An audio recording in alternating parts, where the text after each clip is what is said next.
안녕하세요. 레코그 에이든입니다. 오늘은 소프트 스킬이라는 주제로 이야기해볼까 하는데요. 이야기를 나누기 이전에 제가 지난주에 업로드한 영상이 조회수 1000회를 넘기게 됐거든요.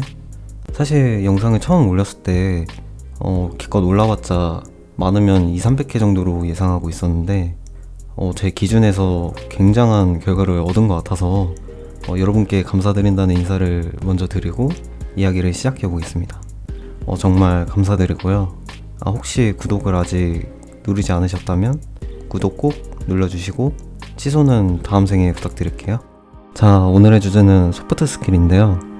사실 이 주제는 직장이나 어떤 관계로부터 흔히 겪는 상황들을 고려했을 때 적지 않은 도움이 될 수 있을 것 같아서 한번 이야기해볼까 합니다. 보통 저희가 직장 생활을 하다 보면 함께 있을 때 잘 맞는 사람이 있기도 하고 잘 안 맞는 사람이 있을 때도 종종 있기 마련인데 직급에 상관없이 같이 일하는 사람이 긍정적인 효과를 준다고 하면 일하는 게 순조롭기도 하고 업무적으로도 크게 스트레스를 받지 않을 수 있잖아요. 그래서 보통 저희가 무엇을 하든지 사람이 제일 중요한 것 같다고 말을 하는 것 같은데, 그랬을 때 저는 어떤 사람의 중요함을 칠 수 있는 기술이 바로 이 소프트 스킬인 것 같아요. 먼저 이 소프트 스킬이라는 의미가 이미 아시던 분들이 계실 수도 있고 이 용어가 생소하게 느끼시는 분도 있을 것 같은데요. 쉽게 얘기하자면 소프트 스킬의 반대말은 하드 스킬이잖아요. 개인의 피지컬이라든지 쉽게 결과를 보이는 능력을 하드 스킬이라고 부르는데, 반면에 커뮤니케이션이나 팀워크, 요즘 말로는 뇌지컬이라고도 할 수 있을 것 같은데, 바로 눈에 보이지는 않지만 유연한 사고를 통해서 문제를 해결해 나갈 수 있는 능력을 소프트 스킬이라고 합니다. 예를 들어 게임 같은 경우에도 게임의 실력이 엄청 중요하겠지만 어떤 리더십이나 팀워크, 그리고 전략을 잘 세우는 것도 굉장히 중요하잖아요. 보통 이런 부류에 대한 능력을 전부 소프트 스킬에 속한 개념이라고 생각하시면 좋을 것 같습니다. 최근에 이 주제를 가지고 아는 지인과 함께 이야기를 나눈 적이 있었는데요. 소프트 스킬이라는 개념은 이미 알고 있었는데 과연 소프트 스킬의 본질은 무엇일까? 라는 주제로 이야기를 나눠봤거든요. 저 같은 경우에는 정확히 모두가 공감할 수 있는 방법으로 목표에 이르는 것이 중요하다고 생각을 해서 정확함이라고 대답을 했었는데, 지인분께서는 타인에 대한 배려이자 이타심이 곧 소프트 스킬의 메인 코어 역할인 것 같다고 말씀해 주시더라고요. 예를 들어 어떤 문제에 대해서 여러 사람들과 해결책을 찾고자 했을 때 어떤 의견이든지 상대의 말에 존중하고 이해하려는 노력을 통해서 계속 대화를 이어가려는 태도가 가장 중요한 것 같다고 말씀을 해주셨는데요. 저도 생각해보면 과거에는 누군가랑 의견 충돌이 생기면 약간 반감이 생기기도 하고 어떤 회피적인 생각을 하거나 그 사람과 차단된 행동을 해왔었는데요. 결과적으로 이런 식의 대화를 하거나 마무리를 짓게 되면 비슷한 상황이 또 발생되기도 하고, 또 한쪽에서 일방적인 결론을 짓거나 서로 찝찝한 상태에서 일을 하게 되는 것 같더라고요. 그래서 사실 이거 인지한 이후부턴 어떤 사람과 충돌이 생길 때마다 그 사람이 왜 그렇게 느꼈고 왜 그 의견을 꺼냈는지를 좀 코치코치 캐묻는 습관이 생겼었거든요. 그 이유가 저는 상대방에 대해 이해가 되지 않을 때면 미리 남김없이 해소를 해야 조금 이해관계를 높일 수 있지 않을까 해서 시작된 질문들이었는데, 결과적으로 이런 식으로 방법을 찾다 보니까 문제를 풀어갈 수 있는 상황이 이전보다는 생기는 것 같더라고요. 저도 어떻게 보면 상대방을 이해하기 위해 이타심으로 계속 질문을 했던 거잖아요. 그런데 저는 사실 상대방을 이해하기 위해 질문했다기보다는 그냥 저의 궁금증을 해결하기 위해서 했던 행동에 더 가까운데, 결과적으로 저의 이런 행동이 이타심과 같은 비슷한 효과를 냈던 것 같더라고요.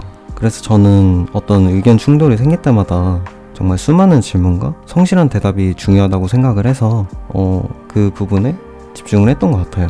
사실 속으로는 욕도 좀 했었고요. 그래서 또 한 가지 좋은 꿀팁이 하나 있는데, 이건 제가 스스로 터득한 건 아니고 같이 일했던 분이 조언해주신 이유로 바뀐 방법이거든요.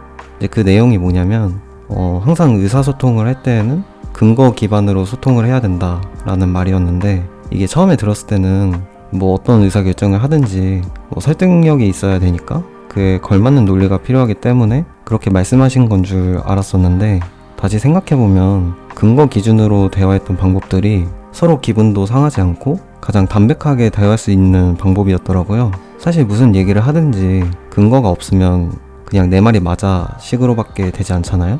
그래서 이런 태도로 대화했던 방법이 가장 중립적이면서도 쉽게 공감을 얻을 수 있는 방법이었던 것 같아요. 그리고 사람과 사람 사이에는 가장 중요한 게 신뢰잖아요. 뭐 이건 직장뿐만 아니라 어떤 연인이라든지 가족이나 친구, 모든 관계에도 적용되는 개념인 것 같은데 저는 개인적으로 신뢰를 얻기 위해서 무언가를 노력해야 한다면 정말 기본적인 거지만 약속을 잘 지키는 게 가장 좋은 방법이지 않을까 싶더라고요.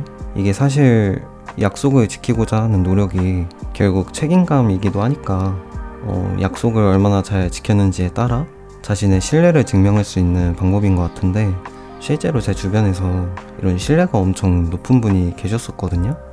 잠깐 그분에 대한 썰을 풀어보자면 그때가 한참 코로나 이슈로 재택근무가 보편화되었을 시기였는데 온라인으로 회의를 하다가 뭐 각자 언제까지 일을 끝내기로 온라인을 하고 회의를 마쳤었는데, 그때 시간이 저녁 시간이기도 했고 아직 뭐 시간 많이 있으니까 네 천천히 해야지 라는 생각으로 아무것도 안 하고 있었거든요. 그런데 몇 시간 뒤에 핸드폰에서 그분이 자기 할 일을 끝마쳤다는 알림이 뜨더라고요. 그래가지고 되게 놀랐었는데, 근데 사실 업무 속도라고 하면 하드 스킬의 영역이기도 하고 어느 정도 연차가 높으신 분이라면 충분히 그럴 수 있기도 하겠지만, 제가 사실 놀랐던 포인트는 아니 그걸 바로 한다고? 이거였거든요. 이게 제가 느꼈던 가장 근본적인 충격이었는데, 그래서 제가 그 이후에 그분께 직접 어떻게 그게 가능하냐 이렇게 질문을 했었거든요. 그때 돌아온 답변이 뭐였냐면 미리 일을 끝내 놓아야 나중에 변수가 생기더라도 해결이 가능한 상태로 시작할 수 있기 때문에 이렇게 일찍 시작할 수 있었던 계기라고 말씀해 주시더라고요. 그래서 저는 그때 무슨 일이든지 믿고 맡길 수 있는 사람이란 게 바로 이런 사람이구나, 이런 게 바로 신뢰구나 라고 느꼈던 것 같아요.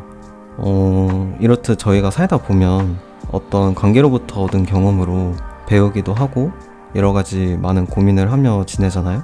뭐 어쩔 때는 남에게 오해가 쌓이기도 하고 서로를 비난하면서 자신의 인정을 남에게 구하기도 하는데, 그런데 결국 상대가 나를 어떻게 바라보는가 보다 내가 어떤 선택을 하는가에서 결정되는 것 같더라고요.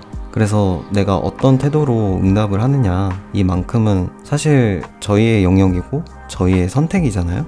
아까 처음에 지인분이 얘기해 주셨던 그 이타심도 해석의 범위를 나에게서만 정의하는 게 아니라 상대까지 포함을 시켜서 생각을 해보자는 건데, 여기서 그 다음에 적절한 반응을 선택하는 능력이 제가 말하고 싶었던 소프트 스킬인 것 같아요.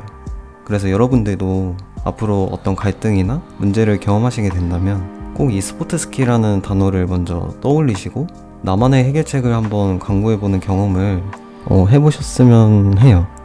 저도 사실 이런 능력이 많이 부족하기 때문에 경험하는 일이 생길 때마다 인지하려 하고 또 알아보려고 노력을 하고 있는데요. 아마 여러분들도 저랑 비슷한 경험이나 이런 고민을 하신 적이 있을 것 같아서 이 소프트 스킬이라는 주제로 이야기를 해보았습니다. 다음 영상에는 이번 영상의 후속작으로 일 잘하는 사람의 특징을 다뤄볼까 하는데요. 구독과 좋아요 눌러주시면 다음 영상도 반갑게 맞이하도록 준비해보겠습니다. 감사합니다.